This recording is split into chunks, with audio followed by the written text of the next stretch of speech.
So hello all. ఈస్ట్రోజన్కి ఎంత ఉంటే టెస్టోస్టెరాన్కి ఎంత ఉండాలి. సో తెలుసు కదా, మూవీ అయితే మార్నింగ్ చూడడం జరిగింది. Actor by the Siddhu Jonnalagadda, Srinidhi Shetty, Raashi Khanna and comedian Harsha. Directed by the Neeraja garu. So Neeraja గారు అయితే డెబ్యూ డైరెక్టర్. అసలు నేను ఎక్స్పెక్ట్ చేయలేదు ఒక లేడీ డెబ్యూ డైరెక్టర్ మూవీ ఇంత బాగా చేస్తారని. స్టోరీ నరేషన్ కూడా చాలా బాగా రాసుకున్నాను నీరజ గారు అయితే. సినిమా చాలా బాగా నచ్చింది. Simple story plot. ఒక ఆల్ఫా మేల్ వైఫ్ దగ్గర ఎక్స్ లవర్ దగ్గర ఎక్కడా కూడా డౌన్ అవ్వకంటే ఇద్దరిని బ్యాలెన్సింగ్ చేస్తూ స్టోరీ ఎట్లా నడిపించాడు అనేది సింపుల్ స్టోరీ ప్లాట్ అయితే. లేడీ డైరెక్టర్ ఒక ఆల్ఫా మేల్ కోసం ఎంత బాగా నెరేట్ చేస్తారని అయితే నేను అనుకోలేదు. ఇది పర్టికులర్గా జనరేషన్ నాకు తెలిసి చాలా మందికి కనెక్ట్ అవుతుందని అనుకుంటున్నాను. మేబీ 90s కిడ్స్కి గట్రా కొంచెం ఓకే అనుకోవచ్చు, కానీ బట్ జనరేషన్కి అయితే మాత్రం ఇది బాగా కనెక్ట్ అవుతుందని నేను అనుకుంటున్నాను. కొంచెం మంది వాయిస్ మాడ్యులేషన్ వింటూ ఉంటే ప్రతి మూవీలో సేమ్ టెంప్లెట్ ఉంది అని అనిపిస్తూ ఉంటుంది. బట్ సిద్ధు జొన్నలగడ్డ మాత్రం సేమ్ టెంప్లెట్ అని కూడా మనకు చూడాలనిపిస్తూ ఉంటుంది. ప్రీవియస్ మూవీస్కి ఈ మూవీస్కి డిఫరెంట్ క్యారెక్టరైజేషన్స్ ఉంటుంది, కానీ వాయిస్ మాడ్యులేషన్ అయితే మాత్రం ఎగ్జాక్ట్గా ఉంది. బట్ అందులో పర్టికులర్గా ఇటువంటి మూవీస్కి ఆల్ఫా మేల్ టైప్ ఆఫ్ మూవీస్కి అయితే మాత్రం సిద్ధు జొన్నలగడ్డ వాయిస్ అయితే మాత్రం చాలా బాగుంటుంది. కమీడియన్ హర్ష గురించి మాట్లాడుకోవాలి.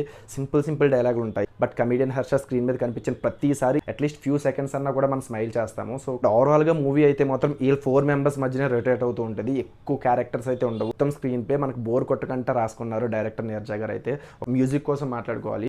రీసెంట్ మూవీస్లో తమను అందించే మ్యూజిక్ అయితే చాలా బాగుంటుంది. రీసెంట్గా ఓజీ కూడా మనం చూడొచ్చు. ఈ మూవీలో కూడా బ్యాక్గ్రౌండ్ స్కోర్ చాలా బాగా అనిపించింది. కాకపోతే ఒక్కటే చిన్న మైనస్ ఏమనిపించింది అంటే ఒకటే బ్యాక్గ్రౌండ్ స్కోర్ని రిపీటెడ్ టైమ్స్ యూస్ చేశారనిపించింది. మేబీ కొంచెం ఎక్కువ టెంప్లెట్స్ యూస్ చేస్తుంటే బాను. ఆల్ఫా మేల్ యొక్క యాటిట్యూడ్ చూపించిన ప్రతిసారి కూడా బ్యాక్గ్రౌండ్ స్కోర్ ఒకటే రిపీట్ అయిపోయింది. బ్యాక్గ్రౌండ్ స్కోర్ అయితే చాలా బాగుంది, బట్ రిపీటేటివ్గా రావడం ఒక్కటి కొంచెం మైనస్ అనిపించింది. తమను కూడా ఈ మూవీకి ఒక బిగ్ అసెట్ అయ్యాడనే చెప్పొచ్చు. అండ్ మూవీ ఫస్ట్ పార్ట్కి వచ్చేసి ఇంటర్వెల్ సీన్ వరకు అయితే మాత్రం చాలా బాగుంటుంది. అండ్ మూవీ సెకండ్ పార్ట్లో కూడా అదే లెవెల్లో ఎక్కడ డిసప్పాయింట్ చేయలేదు. కొంచెం దివాళీకి వచ్చే మూవీస్లో ఈ సినిమా బాగుందా అంటే జనరేషన్కి ఈ మూవీ అయితే చాలా బాగుంటుందని చెప్తాను. సో దివాళీ మూవీస్లో ఇది one of the best movie అని చెప్తాను నేను. మైనస్ అనిపించిన పాయింట్ ఏంటి అంటే హీరో యాటిట్యూడ్ని క్యారెక్టరైజేషన్ని డౌన్ చేయకుండా ఉండడం కోసం ఎండింగ్లో మాత్రం ప్రాపర్ ఎండింగ్ అయితే నాకు కనిపించలేదు. సినిమా ఎండింగ్లో మాత్రం కొంచెం ఎక్కడో అన్సాటిస్ఫైడ్ క్లోజింగ్లో అయితే నాకు అనిపించింది. అదొకటి కొంచెం మైనస్గా ఉంది. బ్యాక్గ్రౌండ్ స్కోర్ రిపీటివ్గా ఒకటే టెంప్లెట్ని యూజ్ చేయడం ఒకటి నాకు మైనస్ అనిపించింది. అండ్ క్యారెక్టర్స్ చాలా తక్కువ ఉన్నాయి. చాలా తక్కువ క్యారెక్టర్తోనే సినిమా నెరేటివ్ అంతా కూడా ఉంది. సో అదొకటి కొంచెం మైనస్. సో మైనస్ పాయింట్స్ అయితే ఇవి. సినిమా హాల్లో మాత్రం స్ట్రెంత్ చాలా తక్కువ వచ్చారు. ఓపెనింగ్స్ మేబీ తక్కువ ఉండొచ్చు. మౌత్ పబ్లిసిటీ ద్వారా కలెక్షన్స్ పెరుగుతాయని ఎక్స్పెక్ట్ చేస్తున్నాను నేనైతే ఈ మూవీకి. సో నా రేటింగ్ వచ్చేసి ఈ మూవీకి 3.5. ఫుల్ రివ్యూ వచ్చి వీడియో కింద ఉంది.